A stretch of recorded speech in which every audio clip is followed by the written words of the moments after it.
শেষ 5 ওভারেই 58 রানের সমীকরণ, 61 রানে 5 উইকেট নেই।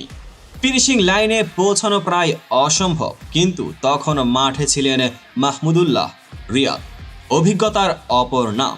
তার সঙ্গে ফাহিম আশরাফ। প্রথমে 16তম ওভারে মাহমুদুল্লাহর 19 রানের ঝড়। এরপর 17তম ওভারে ফাহিম আশরাফের 3 ছক্কা ও 1-4-এ 25 রান। পুরো ম্যাচের মোড় ঘুরে যায়। ম্যাচের আগে শাহিন শাহ আফ্রিদির 17 বলে 27 রানের গুরুত্বপূর্ণ ইনিংস ও মাহমুদুল্লাহর সঙ্গে 51 রানের জুটি বরিশালকে বাঁচিয়ে রেখেছিল। কিন্তু আসল নাটক শুরু হয় ফাহিমের আগমনেই।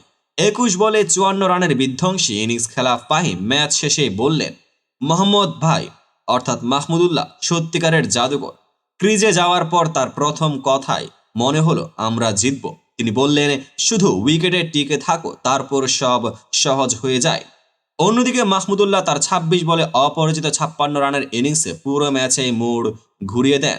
স্ট্রাইক রেট 215, 4টি ছক্কা ও 5টি 4 দিয়ে গড়েন দুর্দান্ত ফিনিশিং।